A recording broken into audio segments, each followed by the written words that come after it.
Azlan اگر آپ میرے قریب بھی آئے تو یاد رکھیے گا مجھ سے برا آپ کے لیے کوئی نہیں ہوگا۔ وہ دلہن بنی بڑے خطرناک تیوروں سے اسے دیکھ رہی تھی، جس نے ابھی ابھی زبردستی اس سے نکاح کیا تھا، سارے خاندان سے لڑ کر جھگڑ کر۔ وہ کہنے لگا، تمہیں لگتا ہے کہ آج کی رات میں انتظار کروں گا؟ تم میرے بڑھتے ہوئے قدموں کو اور میری بڑھتی ہوئی جسارتوں کو روک نہیں سکتی۔ میری شدتوں کے آگے تمہارا نازک وجود اتنی طاقت نہیں رکھتا کہ تم اذلان سکندر کو اس کے ارادوں سے روک سکو۔ اس وقت وہ بالکل جذبات میں ڈوبا ہوا تھا، اسے کچھ دکھائی نہیں دے رہا تھا، کچھ سنائی نہیں دے رہا تھا، نہ ہی اسے دل آویز کے آنسو نظر آ رہے تھے۔ جیسے جیسے وہ اپنے قدم آگے بڑھا رہا تھا، ویسے ویسے وہ نازک سی لڑکی اپنے قدم پیچھے لے رہی تھی۔ میک اپ میں بھی اس کے فک رنگت صاف دکھائی دے رہی تھی۔ اس کی دھمکیاں، اس کا رونا دھونا اذلان پر اس وقت بالکل بے اثر تھا۔ پورے خاندان میں اس نے دل آویز کا تماشا ہی تو بنا کر رکھ دیا تھا، اور اب اپنا حق وصول کرنا چاہتا تھا۔ بڑے بڑے قدم بڑھا کر اس کے سارے فاصلے ختم کیے تھے اور دل آویز کی کلائی پکڑ کر زور سے اسے اپنی طرف کھینچا۔ وہ کسی ٹوٹے پتے کی طرح اس کے سینے سے جا لگی۔ وہ اس کی کمر پر ہاتھ رکھ کر باقی کے فاصلے بھی مٹانے لگا۔ اس نے آنکھیں بند کر لی، اس کے آنسو بہہ رہے تھے۔ کہنے لگا، کیا کروں جانے من، آج کی رات ترس نہیں کھا سکتا تم پر۔ ولیمہ بھی تو پکا کرنا ہے نا۔ اس کی خمار آلود آواز سن کر دل آویز کے اندر کوئی کرنٹ سا لگا تھا۔ اس سے پہلے کہ وہ کوئی احتجاج کرتی، وہ اسے اپنی شدتیں دکھانے لگا اور پھر اسے بیڈ کی طرف لے جانے لگا۔ وہاں جا کر جیسے ہی اپنے ہونٹوں کو اس کے گردن پر رکھا تو اذلان سکندر کے ہوش اڑ گئے تھے، کیونکہ اگلے ہی لمحے، تم کب دبئی سے واپس آؤ گے؟ تمہیں میرا احساس نہیں ہے؟ 1 سال ہو گیا یار، میں نے تمہاری شکل نہیں دیکھی، ترس نہیں آتا تمہیں مجھ پر؟ دل آویز انس سے فون پر بات کر رہی تھی۔ وہ کہنے لگا، کیوں ترس نہیں آتا؟ تمہیں کیا لگتا ہے میں یہاں خوشی سے بیٹھا ہوں؟ پتہ نہیں یہ کانٹریکٹ کب ختم ہوگا، کب واپس آؤں گا۔ میرے لیے بھی یہاں رہنا اتنا ہی مشکل ہو رہا ہے دل آویز، جیسے کہ تمہارے لیے۔ دل آویز کہنے لگی، تم جانتے ہو نا ہماری محبت کے بارے میں ابھی کسی کو بھی علم نہیں ہے، اور میرے رشتے آ رہے ہیں۔ میں نے تم سے کہا بھی تھا کہ پپو سے بات کر لو، مجھے اپنے نام کی انگوٹھی پہنا کر جاؤ، لیکن تم میری سنتے ہی کب ہو؟ تمہیں کچھ بھی سمجھ نہیں آتا۔ انس کہنے لگا، تم سمجھ نہیں رہی ہو، میرے ہاتھ میں کچھ نہیں تھا، تم جانتی ہو سارا کام اذلان بھائی بابا کے ساتھ سنبھالتے ہیں، اور ان کی شادی کے بنا میرا نمبر کیسے آ سکتا ہے؟ تم خود سوچو نا یار۔ دل آویز اس سے کہنے لگی، میں کچھ نہیں جانتی، اگر میری ماں نے میرا کہیں اور رشتہ طے کر دیا تو میں زہر کھا لوں گی، پھر آ جانا میری قبر پر پھول چڑھانے، اپنی محبت کا یقین دلانے۔ دل آویز ناراض ہوئی تھی۔ انس اس سے کہنے لگا، دیکھو ایسی باتیں مت کرو، بس چند مہینے کی بات ہے، کانٹریکٹ ختم ہو جائے گا، میں واپس آ جاؤں گا، اور یہاں پاکستان میں اسی کمپنی میں میری پکی جاب لگ جائے گی۔ اذلان بھائی نے اگر اپنی شادی کا ڈھول نہیں بھی بجایا تو میں آ کر امی سے اپنے رشتے کی بات کر دوں گا۔ پتہ نہیں انہیں کیا ہے، کس بات کا انتظار ہے، کیوں اپنی عمر گنوا رہے ہیں اور کس کی خاطر گنوا رہے ہیں۔ جب بھی امی ان سے شادی کی بات کرتی ہیں تو کہتے ہیں بتاؤں گا آپ کو کہ کس سے کرنی ہے، لیکن ابھی وہ چھوٹی ہے، پتہ نہیں کس لڑکی پر دل آ گیا ہے میرے بھائی کا۔ دل آویز کہنے لگی، بس جس پر بھی آیا ہے نا، مجھے تو ابھی سے اس پر ترس آ رہا ہے۔ اذلان بھائی جیسے مزاج والے انسان کے ساتھ زندگی گزارنا ایک ٹف تجربہ ہو سکتا ہے، اور جس طرح سے تم بتا رہے ہو کہ انہیں کسی لڑکی کے بڑے ہونے کا انتظار ہے، تو یقیناً کم عمر لڑکی ہوگی، وہ تو انہیں جھیل بھی نہیں سکتی۔ تمہیں پتہ ہے نا، اگر ان کے پینے والے گلاس پر ذرا سا بھی نشان ہو تو توڑ کر پھینک دیتے ہیں، ذرا بھی کمپرومائز کرنے کی عادت نہیں ہے انہیں۔ توبہ توبہ، مجھے تو سوچ کر ہی کچھ ہونے لگتا ہے، اس لڑکی پر ترس آنے لگتا ہے۔ اچھا ہے کہ تمہارا بھائی شادی نہیں کر رہا، اسے کرنی بھی نہیں چاہیے۔ ابھی وہ باتیں کر ہی رہی تھی جب باہر سے اس کی والدہ کی آواز آئی، دل آویز تمہاری پھپھو آئی ہیں اذلان کے ساتھ، باہر آؤ بیٹا۔ یہ سن کر اس نے فون بند کر دیا، کہنے لگی، انس میں بعد میں بات کروں گی۔ دل آویز نے فون بند کیا، اپنے کمرے ہی بیڈ پر پھینکا اور دوپٹہ ٹھیک سے اوڑھ کر باہر آ گئی۔ لاؤنج میں ہی اس کی پھپھو بیٹھی تھی، ساتھ میں ارسلان، جس کے ماتھے پر ہر وقت بل رہتے تھے۔ جیسے ہی وہ لاؤنج میں آئی اس نے سلام کیا۔ اذلان نے بس ایک نظر اس پر ڈالی تھی، پھر اپنے موبائل پر میسج میں مصروف ہو گیا۔ وہ اپنی والدہ کے ساتھ کچن میں آ گئی۔ چائے کا انتظام کرنے لگی۔ 3 دن سے پھپھو کہہ رہی تھی کہ مجھے آپ لوگوں کے گھر آنا ہے، لیکن ٹائم ہی نہیں ملتا، اور اب آئی تھی تو ظاہر ہے کہ رات کا کھانا کھا کر ہی جانا تھا۔ اسی لیے چائے کا انتظام کرنے کے بعد فٹافٹ سے دلاویز نے پلاؤ کے لیے یخنی چڑھا دی تھی۔ پتا تھا کہ اصلان کو پلاؤ پسند ہے، بریانی نہیں۔ بریانی تو انس شوق سے کھاتا تھا، اور ساتھ میں ہی قورمے کے لیے پیاز بھی کاٹنے لگی۔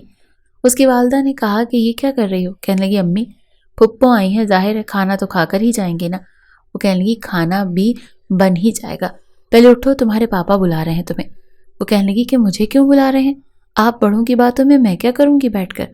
کہنے لگی وہ تم سے ملنے آئے ہیں۔ یہ سن کر زور زور سے دلاویز کا دل دھڑکا تھا۔ اس نے سمجھا کہ شاید انس اسے تنگ کر رہا تھا، اس نے پھپھو سے بات کر لی ہے اور وہ کسی خاص مقصد کے لیے آئی ہیں۔ یہ سن کر اس نے چھری پھینکی اور ہاتھ دھوئے، پھر جلدی سے باہر آ گئی۔ ٹیبل پر اصلان اور فوزیہ بیگم دونوں ہی بیٹھے تھے۔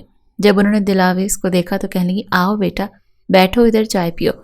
وہ اپنی پھپھو کے پاس بیٹھ گئی۔ بات فوزیہ بیگم نے ہی شروع کی تھی۔ کہنے لگی نصرت یہ کیا، تم نے میری بچی کے رشتے دیکھنے شروع کیے ہوئے؟ وہ کہنے لگی بھابھی آپ کے سامنے ماشاءاللہ سے بس اس نے BCom کر لیا ہے، ابھی سے رشتے ڈھونڈوں گی تبھی جا کر شادی ہوگی۔ میری پھپھو کہنے لگی ابھی اس کی عمر ہی کیا ہے؟ ایک تو تم نے 2.5 سال میں ہی بچی کا داخلہ کروا دیا تھا، اس حساب سے اس نے اپنی عمر سے پہلے ہی BCom کر لیا تھا، ابھی سے اس پر ذمہ داریاں ڈال دو گی کیا؟ نصرت بیگم کہنے لگی ابھی تو رشتے دیکھنے شروع کیے ہیں، آپ کو تو پتا ہے نا ایسے معاملات میں وقت لگ جاتا ہے۔ پھپھو کہنے لگی میرے ہوتے ہوئے تم نے میری بچی کے لیے غیروں کی طرح رشتے ڈھونڈنے کی کوشش کی تو کی کیسے؟ میں تو انس کا انتظار کر رہی تھی کہ وہ آئے تبھی تم سے بات کروں۔ یہ سن کر دلاویز کا دل زور سے دھڑکنے لگا تھا۔ پھپھو کہنے لگی بس اسے تم میری امانت سمجھو، آج کے بعد اس کے لیے رشتہ دیکھنے کی ضرورت نہیں ہے تمہیں، خیر سے انس آ جائے تو پھر باقاعدگی سے رسم کریں گے۔ فوزیہ پھپھو کے منہ سے یہ سن کر دلاویز کا دل تو جھومنے لگا تھا۔